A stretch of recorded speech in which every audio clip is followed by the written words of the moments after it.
Price Lord, அல்லேலூயா. நாளிலே நாம் எடுத்துக்கொள்கின்ற தலைப்பு, பிறர் உங்களுக்கு என்ன செய்ய விரும்புகிறீர்களோ அதை நீங்கள் அவர்களுக்கு செய்யுங்கள். லூக்கா நற்செய்தி 6ஆம் அதிகாரம் 31ஆம் வசனத்திலே இவ்வாறு சொல்லியிருக்கிறது, பிறர் உங்களுக்கு என்ன செய்ய விரும்புகிறீர்களோ அதையே நீங்களும் அவர்களுக்கு செய்யுங்கள். இயேசு கிறிஸ்து தன்னுடைய சீடர்களுக்கு இதை கற்பிக்கின்றார். பிறர் உங்களுக்கு என்ன செய்ய விரும்புகிறீர்களோ அதை நீங்கள் அவர்களுக்கு செய்யுங்கள். நாம் அநேகத்திலே அநேக விஷயங்களை எதிர்பார்க்கின்றோம்.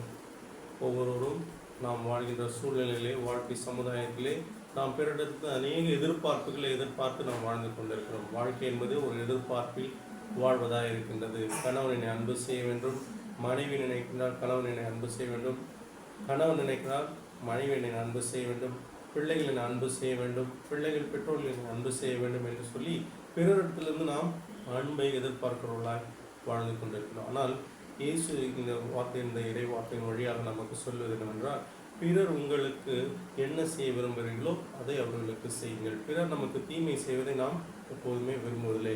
பிறர் என்னை அடிக்க வேண்டும், பிறர் என்னை பகைக்க வேண்டும், பிறர் என்னை இழிவாக நடத்த வேண்டும் என்று சொல்லி நாம் ஒருபோதும் நாம் நினைப்பதில்லை. மாறாக எப்பொழுதும் பிறர் நம்மை அன்பு செய்ய வேண்டும், என்னை எப்பொழுதும் போற்ற வேண்டும், என்னை எப்பொழுதும் பெருமைப்படுத்த வேண்டும் என்று சொல்லி நாம் நினைக்கின்றோம் அல்லவா? அதை நாம் பிறருக்கு செய்ய ஆண்டவர் அழைக்கின்றார். அதுதான் ஒரு உண்மையான ஒரு வாழ்க்கையாக அமையும் என்று சொல்லி, அப்பொழுதும் பிறரை நாம் நமக்கு செய்ய நினைக்கிறதை பிறருக்கு நாம் செய்யும் பொழுது அவர்களும் அதை நமக்கு திரும்ப தருவார்கள் என்பதுதான் நம்பிக்கை, விசுவாசம். ஆண்டவர் அதை தான் சொல்லுகின்றார். இயேசுவும் நம்மை அன்பு செய்கின்றார், நம்மிடத்தில் ஒரு அன்பு எதிர்பார்க்கின்றார். அதனால் நம்மை அவர் அன்பு செய்து தன்னுடைய வாழ்க்கையை நமக்கு அளிக்கும் அளவுக்கு அன்பு செய்தவராக இருக்கின்றார்.